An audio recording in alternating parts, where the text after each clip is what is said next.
Hey guys, Mad Munchkin here, and as you can hear, my voice is kinda broken. I shout a lot, okay? Anyway, I wanted to make a short video in response to something that some of you may have seen me comment about. The word cartoony being used to describe the humour in a live-action film. This term is usually used as a negative, or to imply the humour is dumbed down and unintelligent, implying the tone of the humour causes the characters to have little to no depth, therefore also causing the plot to suffer from oversimplicity. I myself have used this term, but I use the term in context of referring to the visuals of an animated movie or cartoon, as well as the tone of the film's humour.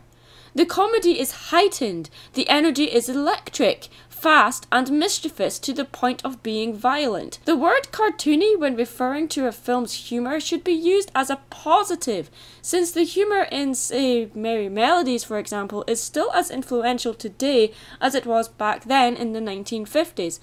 Some live-action films, as well as more modern animated feature-length films, borrowing some iconic moments from cartoons from the 1950s.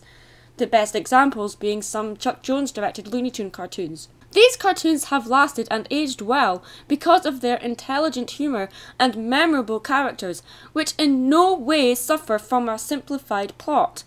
I personally find it difficult to understand why people use this term cartoony in a negative way, especially when it comes to describing the humour in a live-action movie. Why are cartoons tarnished with this preconceived idea that they have weak characters and oversimplified plots? Well, let's look at the whole simplified plot thing first. Of course plots are simplified in a cartoon. The majority of cartoons are less than 10 minutes long, though nowadays they're usually 20 minutes or 30 minutes long. Any longer than that they are referred to as feature-length animated movie shorts or full-length movies, period. But a simplified plot does not mean it is a weak plot. On the subject of the depths of character, most of the most memorable characters in entertainment history are animated, the majority of those originating from comics or cartoons. Best examples being, of course, Mickey Mouse and Bugs Bunny. Do these characters have depth? Absolutely! Why?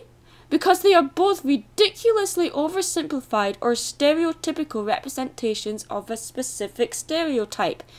Mickey Mouse represents the idyllic moralistic child that resides in all of us, or we hope it does at least, while Bugs Bunny represents the flippant, insouciant personality of a stereotypical New Yorker. Tex Avery's words, not mine.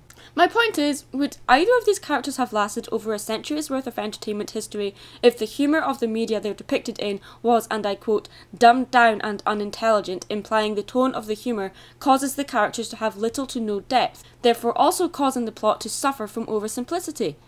Now, these two characters have an obvious advantage as they are mascots of entertainment companies, as well as characters within their own right and have been around for over 80 years and represent and influence the American culture, which obviously being Scottish I can't say very much about, since it's not my culture obviously.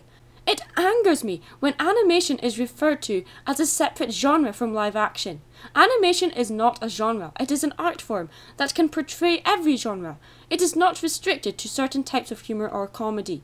Just because something makes you laugh, that doesn't mean there is no intelligence in it. Comedy is hard, and comedy that remains relevant through time is even harder. Thanks for watching, guys. Hopefully I'll have my voice back soon. Say, it's November, isn't it? I'm sure there's a reason I should be excited about that. Something happening on the 23rd of November? What's that? Oh yeah! It's my birthday! Oh, and that My Little Pony show comes back. I guess that's great too. Best birthday present ever! Stay creative, guys. I'm Mad Munchkin. See you when I get my voice back.